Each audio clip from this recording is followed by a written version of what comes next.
বলছি আমি মুসলিম ধর্মের অনুসারী, যেহেতু নামটার কারণে কোশ্চেন থাকে, আগে ক্লিয়ার করে দিলাম। এছাড়া ব্যক্তিগত আমি 25 ব্যাচের একজন কর্মকর্তা, বিশেষ 25 ব্যাচ। এর বাইরে খুব একটা কাজের সুযোগ আমার হয়নি। আমার হোম ডিস্ট্রিক্ট জয়পুরহাট জেলায়, আমি জয়পুরহাটে আকুলপুর থানার মেয়ে। মানে ঢাকার ম্যাক্সিমাম কাজ করার সুযোগ হয়েছে আমার ঢাকায়, আমি ঢাকায় কাজ করেছি। জেলা পর্যায়ে আসলাম, এবার কাজ করতে প্রথম আসলাম বলতে গেলে, আমার প্রথম জেলা পর্যায়ে কাজ করা।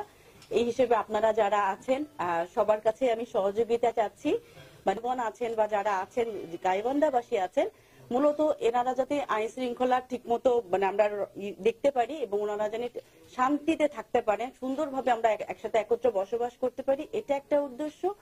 পাশাপাশি আর একটা উদ্দেশ্য যে আমার যারা জুনিয়র কলিগ আছেন এদের দেখভালটা করা, এদের উন্নয়ন বা যেটা আমি